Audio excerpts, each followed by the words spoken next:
हम central government क्यों बोलेंगे? हम एक विधायक, हम राज्य सरकार को बोलेंगे। कौन सा बोलिए हम सेंट्रल गवर्नमेंट बोलेंगे? चलिए, हम सेंट्रल गवर्नमेंट से डिस्कस करने के लिए नहीं आए हैं। हम विधायक, हम राज्य की सरकार से पूछेंगे, माननीय मंत्री जी, हम राज्य सरकार से पूछेंगे। ये राजनीति, ये बहुत गंभीर विषय है। और नहीं तो जो विधायक निधि है नहीं दीजिए। ऐसे भी हमको 5 करोड़ में क्या बनाते हैं? पीसीसी बनाते हैं। पीसीसी नहीं बनेगा तो हमको कोई फर्क नहीं पड़ेगा, लेकिन अगर 5 साल बच्चे नहीं पढ़ेंगे तो इस राज्य को फर्क पड़ेगा, इस राज्य के भविष्य को फर्क पड़ेगा। इसीलिए आप 5 करोड़ का जो विधायक निधि देते हैं वैसे उससे कुछ काम नहीं होता है। पीसीसी, गली, फाइबर ब्लॉक 200 फीट 250 फीट का काम करते हैं, जो अगर 5 साल 10 साल नहीं होगा तो फर्क नहीं पड़ेगा, लेकिन बच्चे नहीं पढ़ेंगे मंत्री जी, फर्क पड़ेगा, एक जनरेशन में गैप आएगा। तब उसे रोक दीजिए। करिए, हम लोग को इतना महंगा आवास दीजिए, कर दीजिए। मेरा ही आवास को पहले नीलाम कर दीजिए। हम गार्जियन हैं, और गार्जियन होकर अगर गार्जियन आपके बच्चे नहीं पढ़ेंगे स्पीकर साहब तो क्या करेंगे? कुछ उपाय करेंगे? माननीय सदस्य, नहीं, मैं सुझाव दे रहा हूं कि आप उनको ऋण दीजिए भावना से। और इस पर जब भी बातचीत होती है तो विभाग, राज्य सरकार केंद्र को दोष देने का कार्य करती है। तो मैं स्पष्ट जानना चाहता हूं, क्योंकि इन्होंने उत्तर में भी लिखा है कि केंद्र सरकार से राशि प्राप्त होने के उपरांत भुगतान की कार्रवाई की जाएगी।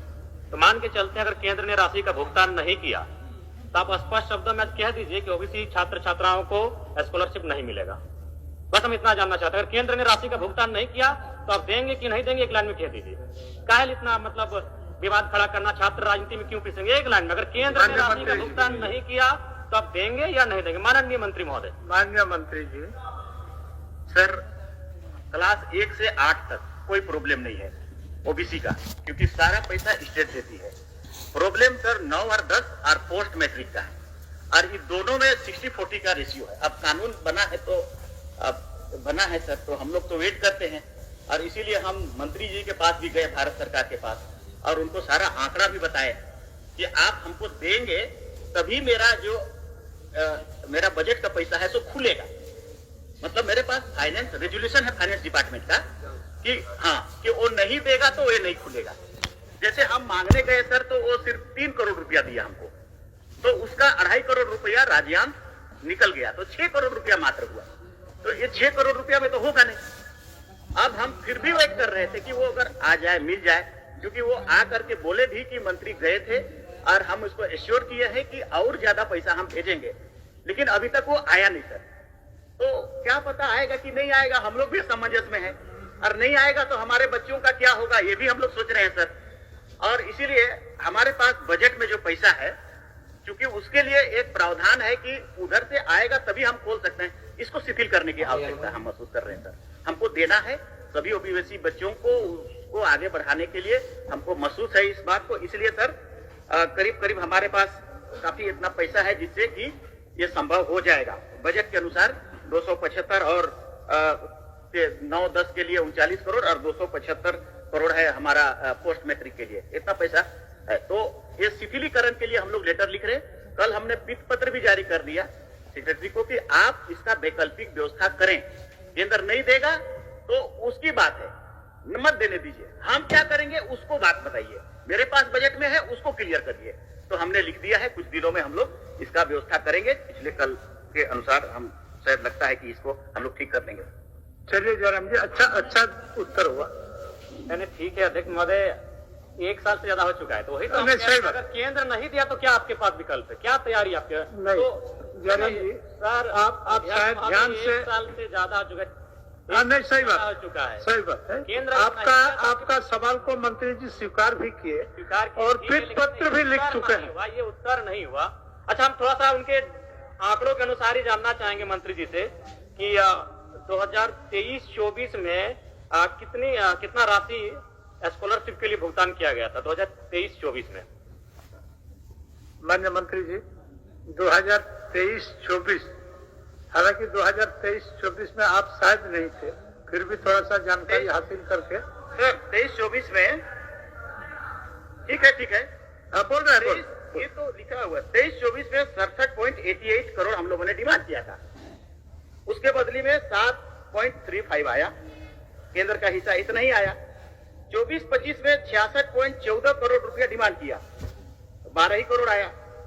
25-26 में 45.91 करोड़ डिमांड किया, 3.95 ही करोड़ आया। फिर पोस्ट मैट्रिक में भी ऐसे ही हुआ सर, 271 करोड़ रुपया का हम लोग डिमांड किया, 77 करोड़ रुपया मात्र आया 23-24 में। 24-25 में 353 करोड़ का डिमांड किया, आया 33 करोड़। अभी 25-26 में 370 करोड़ का जरूरत है, उसमें जीरो आया, एक वो नहीं आया। तो नहीं आ रहा है तो क्या करेंगे हम लोग सर?